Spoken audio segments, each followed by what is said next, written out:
Madame, Monsieur, ravi de vous retrouver pour les informations sur LCA. À la une ce soir, les lieux saints de l'islam sont suspendus temporairement aux étrangers.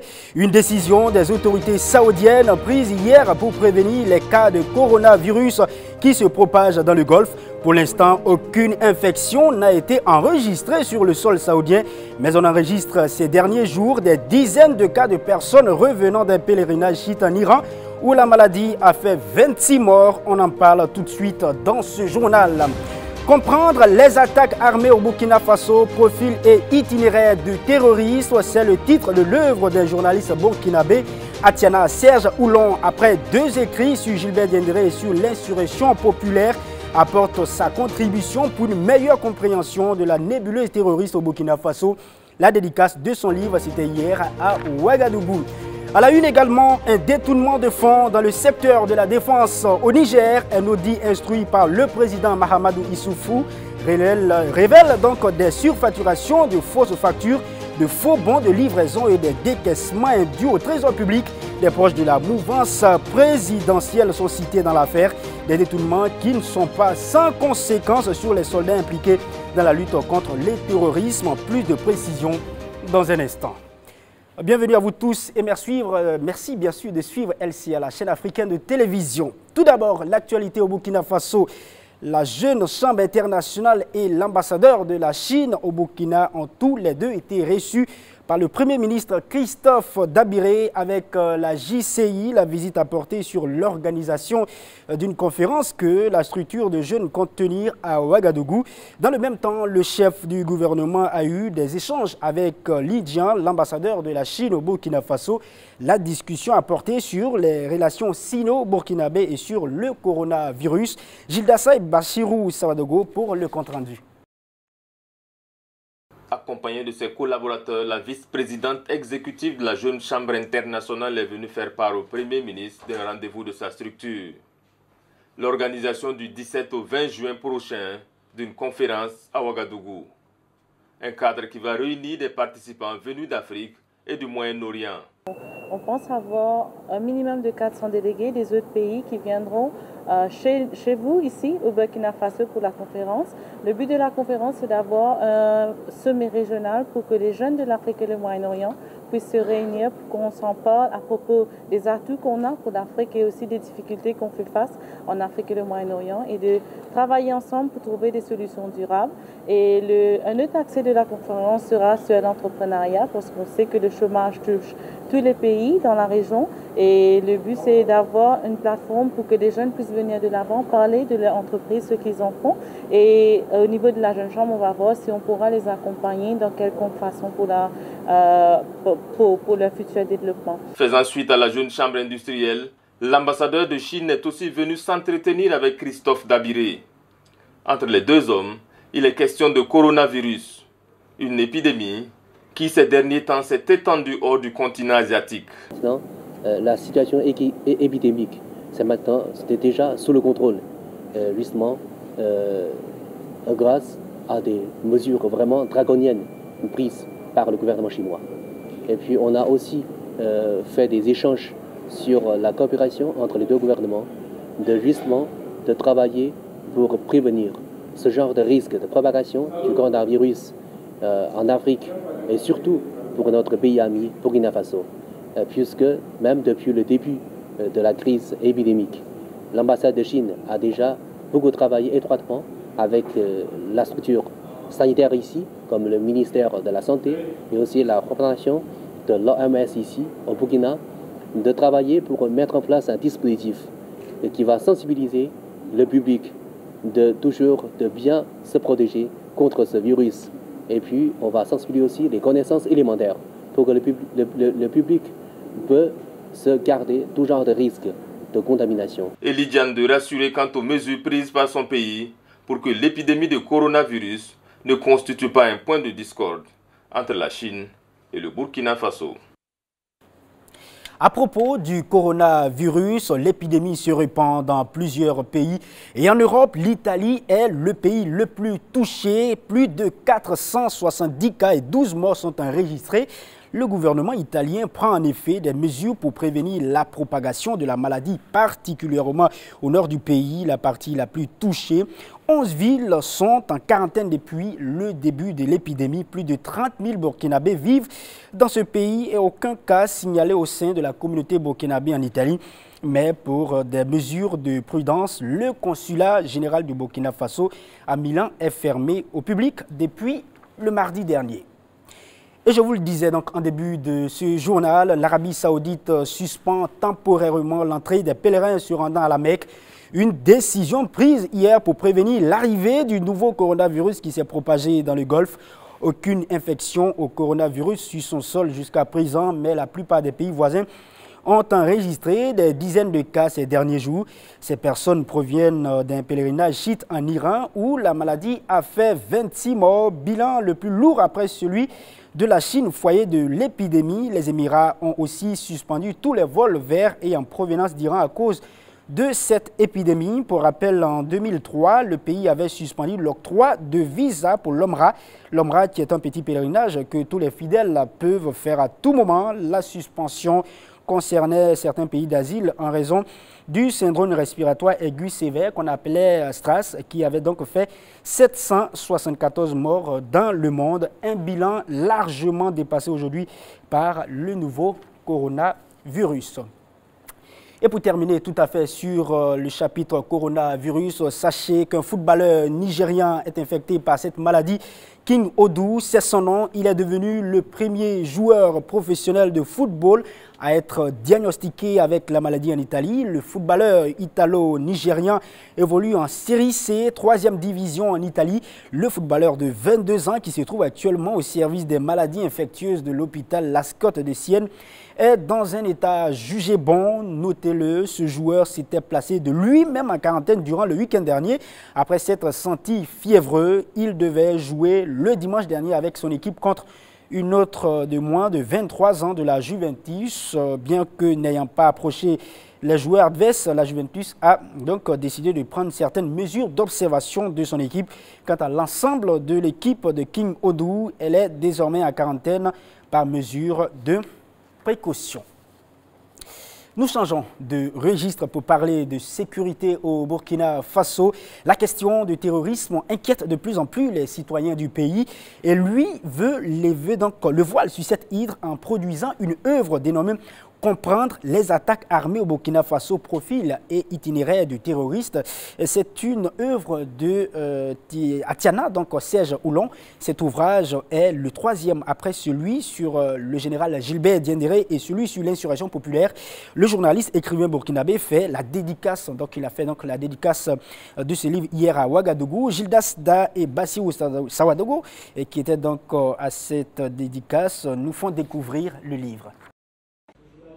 Du noir et du rouge, symbole de sang et de tristesse, ce sont là les couleurs qu'arbore la page de couverture de la 3e œuvre d'Atiana Serge Oulon. Une œuvre qui s'intitule Comprendre les attaques armées au Burkina Faso, profil et itinéraire des terroristes. À travers cette production de l'esprit, le journaliste fait une radioscopie de la situation sécuritaire du Faso. Donc j'ai essayé de faire en quelque sorte une situation causale des attaques terroristes depuis 2015, voir un peu les profils des terroristes, les engins explosifs improvisés, mais aussi de faire des focus sur un peu les parcours de quelques terroristes, quelques Mouya, Labouaka, Diko, Aruna, Sinare, les frères Sawadogo. Je me suis intéressé aussi un peu à des histoires qui sont quand même intéressantes à entendre, des hommes et des femmes qui se sont battus au front et qui sont à honorer. Je pense au gendarme Yassia Sawadogo, au douanier Ouattara Da. Et il y a le lieutenant Tiendribego. Ce sont des gens qui ont fait preuve d'un certain courage. Au-delà de ces actes héroïques, l'auteur aborde aussi le côté sombre de cette guerre. Les dérapages, les exécutions sommaires, les amalgames qu'il y a eu au cours des différentes opérations militaires au Tapouano, Dofou et même de façon globale dans le cadre de la lutte contre le terrorisme. Et de certains combattants de ces forces du mal, Atiana Oulon tente de dresser le profil psychologique. Globalement, c'est la précarité, parce que quand vous prenez Abdoulaye Sawadoro qui a été abattu à Rayongo, c'est un jeune, il est né à Bobo-Dioulasso, il n'a pas fait un long parcours à l'école, il n'a pas dépassé le CE1, qui s'est retrouvé à errer dans la ville, il a vendu des sacs à Rodoko et qui s'est retrouvé du fait de la précarité, du fait de la pauvreté qui a basculé. Quand je prends par exemple Mouyan Laboubaka Diko, lui il a un peu étudié après son permis de conduire à Ouagadougou du fait de l'inactivité, du chômage. Il rêvait d'aller en Espagne, il s'est retrouvé un peu dans les réseaux terroristes. L'œuvre de 196 pages est présentée officiellement par le professeur Serge Balima. Elle est disponible dans les différentes librairies de la place et son coût est de 5 000 francs. Et puisqu'on parle de sécurité, disons qu'au Niger, il y a eu les détournements des fonds au sein de l'armée. 2 documents essentiels prouvent l'usage de faux par des personnes en charge de la sécurité pour détournement sur plusieurs années, des milliards pour l'achat des armes et matériels militaires. Eh bien, c'est suite à un audit sur instruction du président Mahamadou Issoufou que des malversations financières entre 2011 et 2019 ont été mises en évidence. Des sources au ministère de la Défense nigérienne révèlent des surfacturations, des fausses factures, des faux bons de livraison et des décaissements de plusieurs milliards de francs CFA au trésor public. En exemple, 2 hélicoptères de 30 millions de dollars, soit plus de 15 milliards 500 millions de francs CFA ont été surfacturés à 47 millions de dollars, soit 25 milliards 800 millions de francs CFA. Une révélation très déplorée par le ministre de la Défense, bien sûr nigérienne, qui indique, je cite, « Des soldats se font tuer sur le front bien sûr, alors que les hommes d'affaires et leurs complices tapis au sein du ministère se sucrent. » À noter également que plusieurs hommes d'affaires proches de la mouvance présidentielle ont été donc cités dans l'audit. Restons dans le Sahel. 6 fournisseurs d'armes et leurs cargaisons ont été saisis à la frontière mauritano-malienne. C'est une prouesse des unités de l'armée mauritanienne à la faveur d'une opération de surveillance de la dite frontière. Et ces armes, selon les autorités militaires de la Mauritanie, étaient attendues à la frontière mauritano-malienne par leurs clients maliens.